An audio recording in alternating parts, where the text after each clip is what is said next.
Hello, my wonderful friend. Welcome.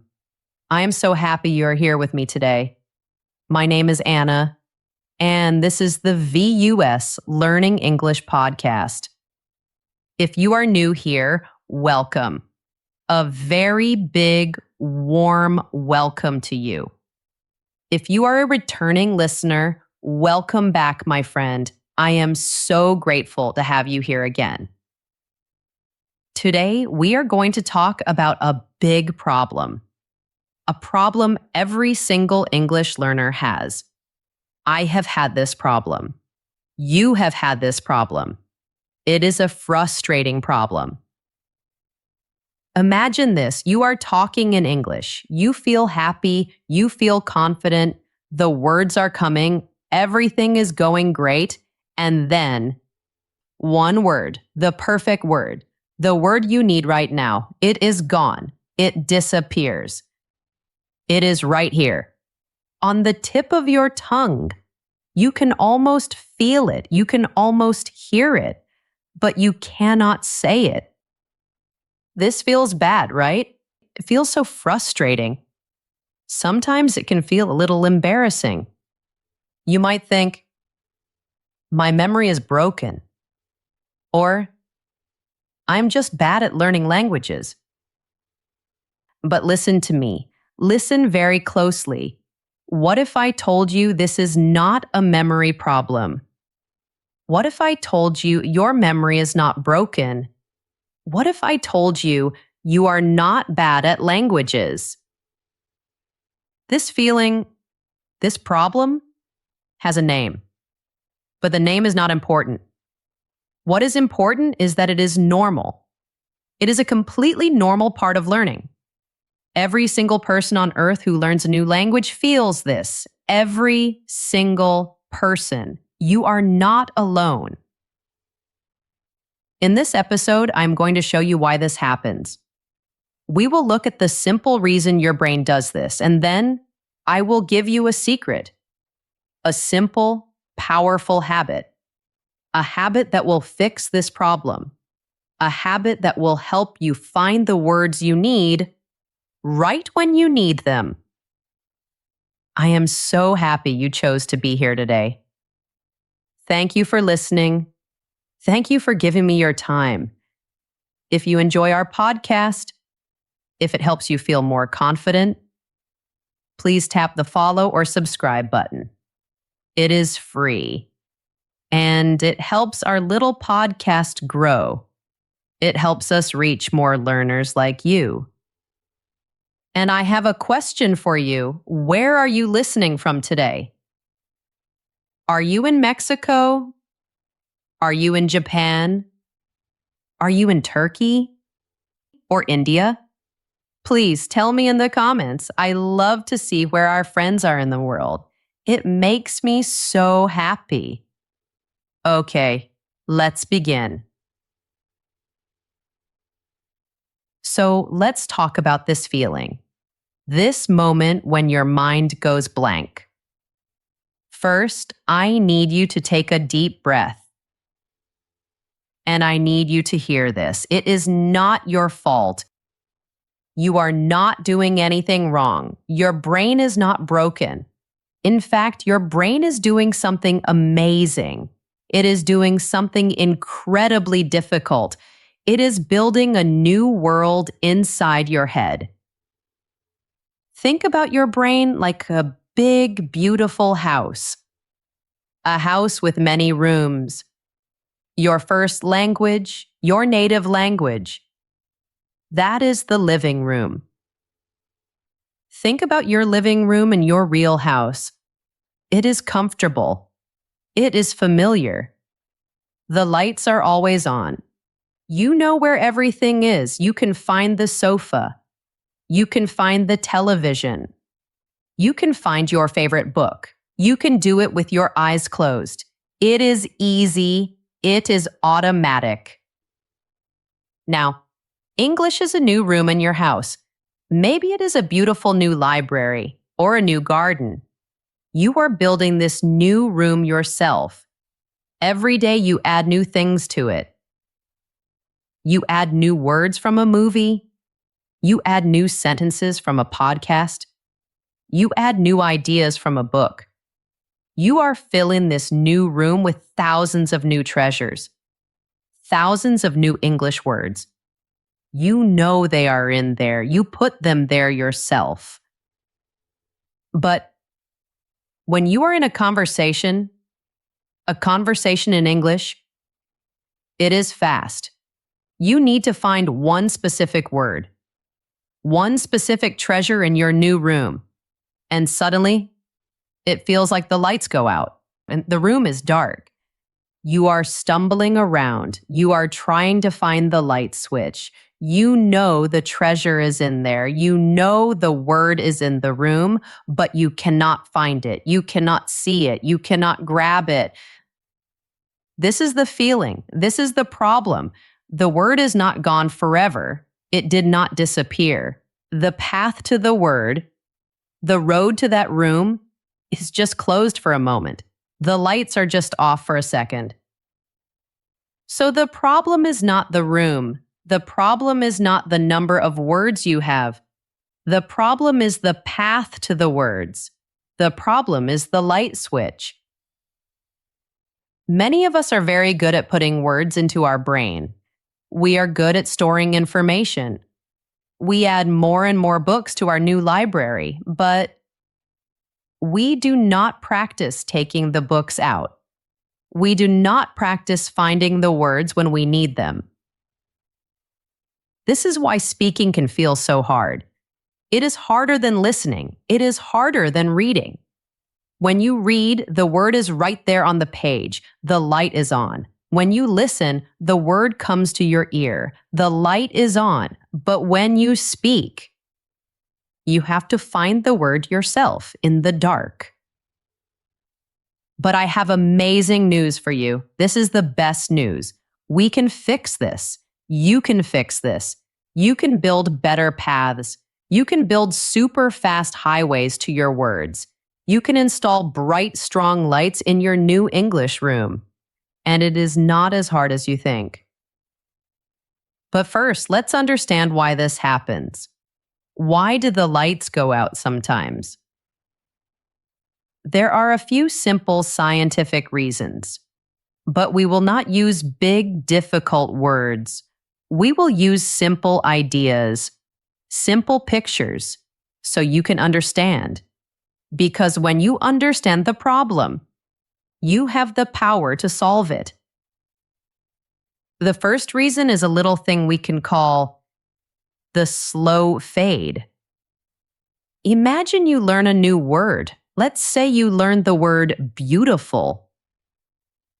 Learning a new word is like planting a tiny seed. You put the seed in the ground. For that first moment, the memory is strong. The seed is there. But what happens if you walk away? What happens if you don't give it water? What happens if you don't give it sun? After a few hours, the seed gets weaker. The memory starts to fade. After one day, the memory is much, much weaker. After 1 week, it is almost gone. The seed is almost gone. This is the slow fade. This is not a bad thing. This is your brain's natural way of cleaning. Your brain sees millions of things every day. It cannot remember everything. That would be too much. So your brain has to choose. It has to decide what is important. If you learn a word one time and you never use it again, your brain thinks, this word is not important. I will let it go. I need space for more important things. And the connection to that word gets weaker and weaker, and then it fades away. This is why studying for a test for many hours on one night is not good for long-term memory. You push all the words in, but you don't build strong connections. The seeds have no water. They will fade. So that is reason number 1, the slow fade. Here is reason number 2. Let's call this the noisy room. Imagine you are in a room with two radios playing. One radio is playing your favorite song from your childhood. It is in your native language. It is loud. The signal is strong. You know every word. The other radio is playing a new English song. The song is quiet. The signal is a little weak. It is hard to hear the new song when the old song is so loud. This is what happens in your brain. Your native language is a very loud, strong signal. The paths are like superhighways. English is a new, quieter signal. The paths are like small country roads. They are still being built. Sometimes when you try to find an English word, the loud music of your native language gets in the way. It blocks the quiet English song. This is normal. It just means the English roads need to be stronger. And sometimes the noise is inside English itself. Have you ever confused two words that sound similar, like live and leave, or ship and sheep? Your brain stops for a second. It gets confused. It thinks, which one is it? That little pause, that little moment of confusion is the noisy room. Your brain is trying to choose the right file, and it freezes. Okay, the third reason is maybe the most important one. Let's call this acquaintance, friends, and best friends. You have two kinds of vocabulary in your brain, passive vocabulary and active vocabulary. But let's use a friend story. Your passive vocabulary is like your acquaintance friends. These are people you know by sight. If you see them at the supermarket, you recognize their face. You think, oh yes, I know him. He is from my office. But you don't know his name. You can't call him for a coffee. You just recognize him when you see him. In English, these are the words you recognize when you read or listen. When you see the word opportunity in a book, you think, ah, yes, I know that word. It means a chance to do something. But you cannot use it in a sentence yourself. It is an acquaintance friend. For most learners, this list of friends is huge. Thousands and thousands of words. Now, your active vocabulary is like your best friends.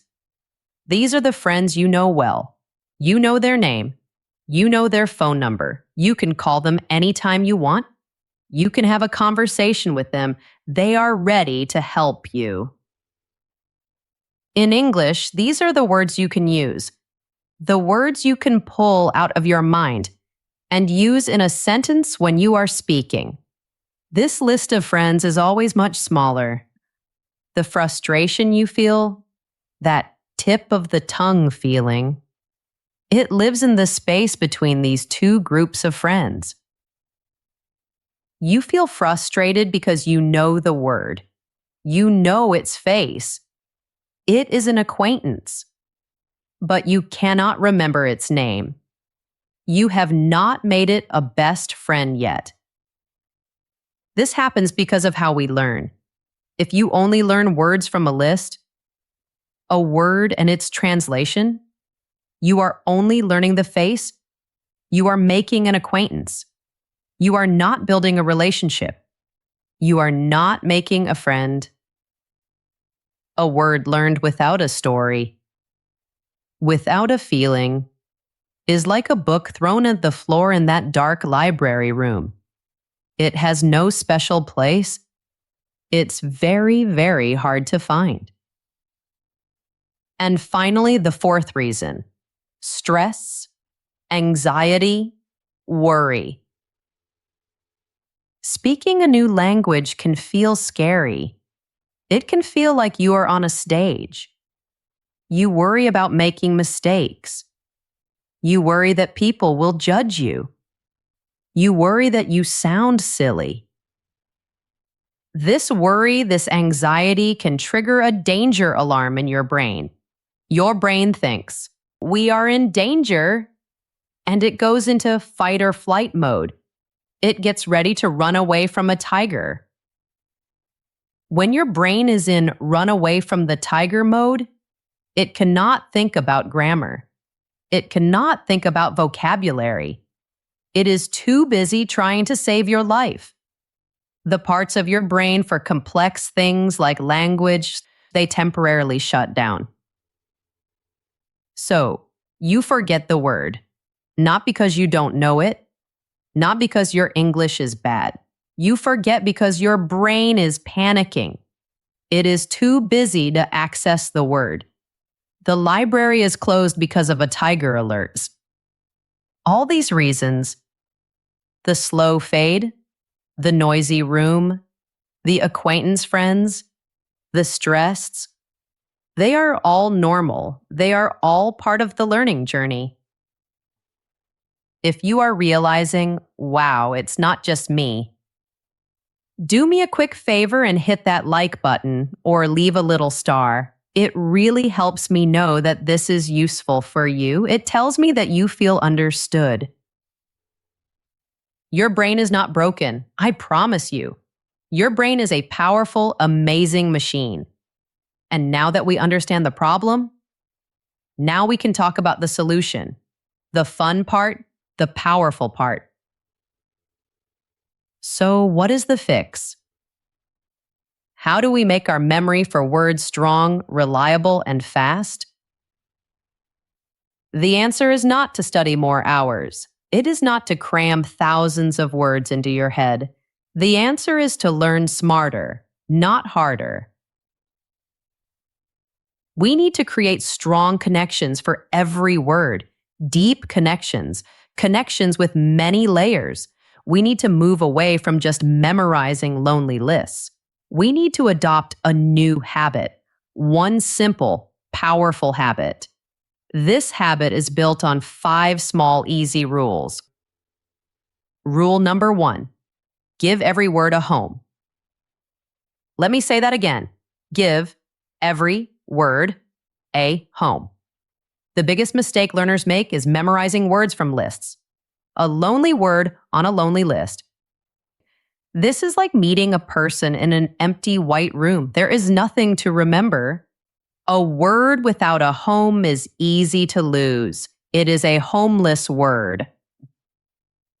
The fix is to learn every new word inside a rich story, a rich context, a home. So from now on, I challenge you to do this.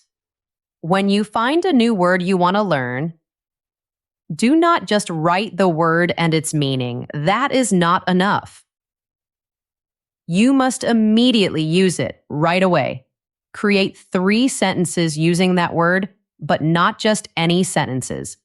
Sentences about you, your life, your feelings, your opinions, your experiences.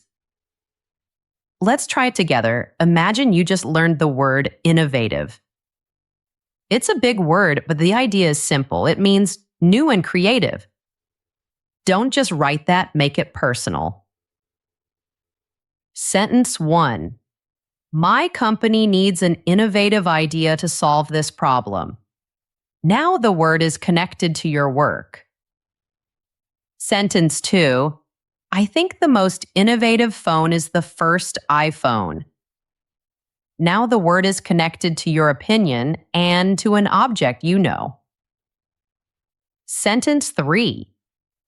My friend has a very innovative way to make coffee. Now the word is connected to your friend and the taste of coffee.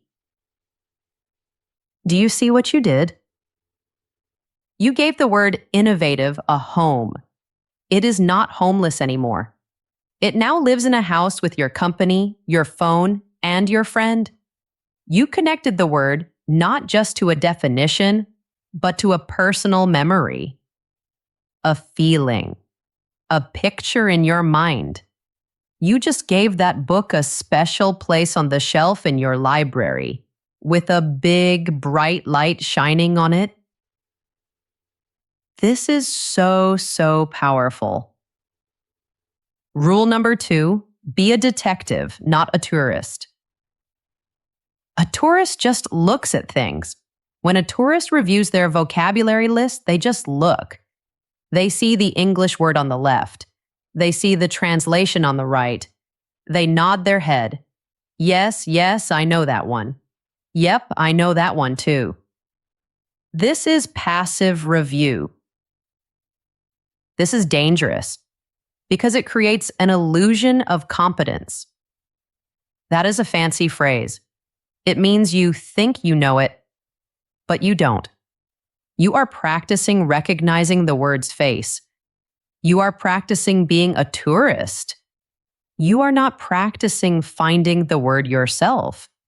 You are not practicing calling its name. So you must be a detective.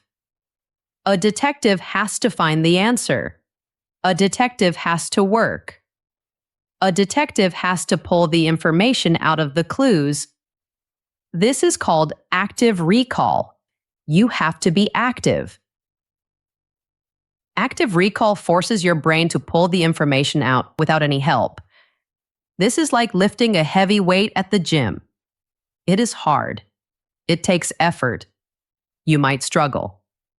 But that struggle is what builds the muscle. That struggle is what builds the strong neural pathway, the strong road to the word. Studies show that this is not just a little better. It is much better. It is incredibly more effective. So how do you do it? How can you be a detective? It's simple. When you use flashcards, don't put the English word on one side and your language on the other. That is for tourists. Instead, on one side, put a picture of a dog. Then you look at the picture and you must force your brain to say, dog, out loud. Or on one side, write the definition, a loyal animal that people often keep as a pet. You read that and your brain must search, and find the word dog. Or put a sentence with a blank space. Every time you struggle, and then you succeed. You have just made the path to that word stronger, much stronger. That feeling of struggle is not failure. That struggle is the feeling of learning happening. It is the feeling of a new road being paved in your brain. So be a detective, not a tourist. Rule number 3, meet your new word friends again and again at the right time. Remember the slow fade? The seed that gets weak without water? This rule is how we fight the slow fade. This is how we give the seed water at the perfect moment. The idea is called spaced repetition. Spaced, meaning with space between. Repetition, meaning you do it again. You review a new word right before you are about to forget it. That is the secret. The timing is the secret. It works like this. You learn a new word today. You review it in 10 minutes. That was easy. So the next review is not tomorrow. The next review is in 1 day. In 1 day, you review it again. You remembered it. Great. So the next review is not in 1 more day. Maybe it is in 3 days. After 3 days, you remember it again. The next review is in 1 week, then 2 weeks, then 1 month. Do you see the pattern? The space between reviews gets bigger and bigger. This system interrupts the forgetting curve. It stops the slow fade. It gives the seed water at the exact moment it gets thirsty. This embeds the word deeper and deeper into your long-term memory. And the best part? It saves you time. You are working smarter, not harder. You don't need to review every word every day. You only review the words that need it. This is so efficient. It is so powerful. You can use wonderful apps for this. Apps like Anki or Quizlet have this system built in. They do the scheduling for you. Or you can use a very simple system with paper cards and a few small boxes. The point is to stop cramming. Stop reviewing everything all the time. Start reviewing strategically. It feels less stressful, but it is much, much more effective. Rule number 4, use your voice. Your voice has magic power. Many learners can read English very well. They can understand movies and podcasts. But when they try to speak, they freeze. Why? Often it is because they have skipped a very important step. A physical step. The step of actually saying the words out loud, with your mouth. Thinking a word in your head and producing a word with your mouth use different pathways in your brain. They are different skills. To become a confident speaker, you must practice the physical act of speaking. You must connect your brain to your mouth. So when you learn a new word and you write your 3 personal sentences, don't just write them, say them. Say them out loud. Let's go back to our word innovative. I think the most innovative phone is the first iPhone. My friend has a very innovative way to make coffee. Doesn't that feel different? You are making the word real. You are turning it from just data in your brain into a real tool you can use. Talk to yourself in English. I know, it might feel a little strange at first, but it is one of the most powerful things you can do. When you are making breakfast, describe what you are doing. I am getting the milk from the fridge. I am pouring the milk into a glass. When you are walking outside, describe what you see. I see a tall tree. The leaves are green. A small bird is singing. This practice builds a strong bridge between your mind and your mouth. It makes finding and saying words smoother, more automatic. It is like practicing a sport. You can't become good at basketball by only reading books about it. You have to shoot the ball again and again and again. Speaking is the same. You have to use your voice. And our final rule, rule number 5, when you forget, don't panic. Describe. Okay, so you have done everything. You learn words in context. You use active recall. You use spaced repetition. You practice speaking out loud, but still, you are in a real conversation, and a word disappears. It will still happen sometimes, even to advanced speakers. In that moment, what is the worst thing you can do? The worst thing you can do is freeze, to stop talking, to look down and say, "Oh, sorry, I forgot the word. My English is bad." No, please do not do that. That pressure and that stress will only make it harder to find the word. The library will go even darker. Instead, I want you to learn a new skill, the art of talking around the word. This is a super skill. It has a fancy name, circumlocution, but we will call it describing.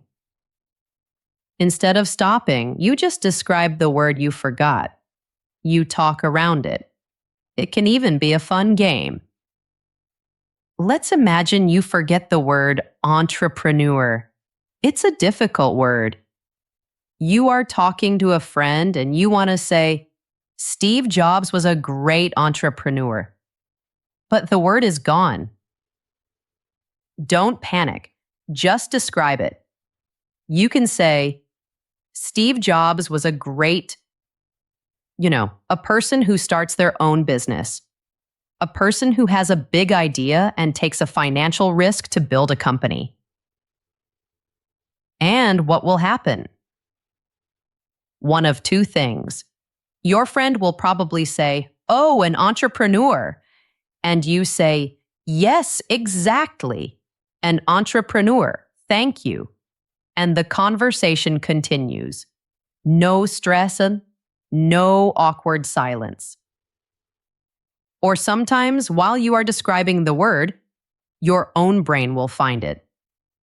Describing it activates other pathways, other connections to the word, and suddenly you will remember it yourself. This is an amazing skill. It shows confidence. It keeps the conversation moving. It reduces the pressure on your brain.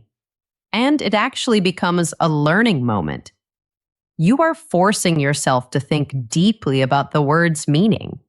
So when you forget a word, see it as an opportunity to practice your describing skills. So that is our journey for today. The journey to fluency, to confidence, is not about having a perfect memory. It is not about never forgetting a word. That is impossible. It is about understanding how your amazing brain works and building smart habits that work with your brain, not against it. Forgetting is not a sign of failure.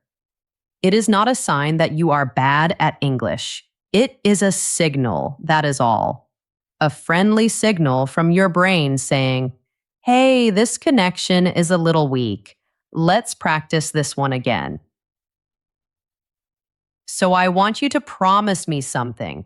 Promise me you will stop memorizing endless, lonely word lists. Promise me you will be kinder to yourself. Commit to a new habit, this simple, powerful habit. Learn fewer words, but learn them more deeply. For every new word, make it your friend. 1. Give it a home. Find it in a story and make your own sentences about your life. 2. Be a detective. Test yourself with active recall. 3. Meet it again and again.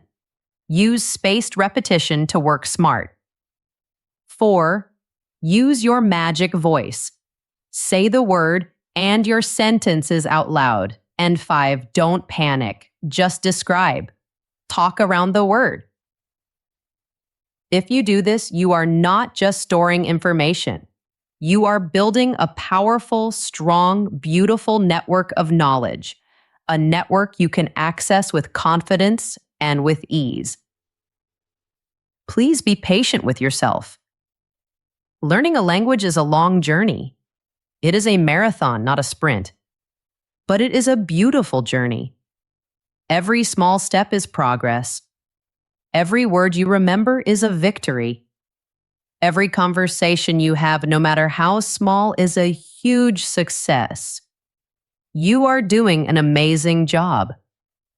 I would love to hear from you. Please leave a comment below. Tell me, what is a word you have recently struggled to remember? Let's share our experiences. Let's help each other. Let's see that we are all on the same journey together. Thank you so much for your time today. Thank you for listening with an open heart. If you found this episode helpful, please be sure to subscribe or follow the podcast. That way, you won't miss our next episode together. Keep going, keep learning, keep being kind to yourself. You are doing better than you think. See you next time, my friend.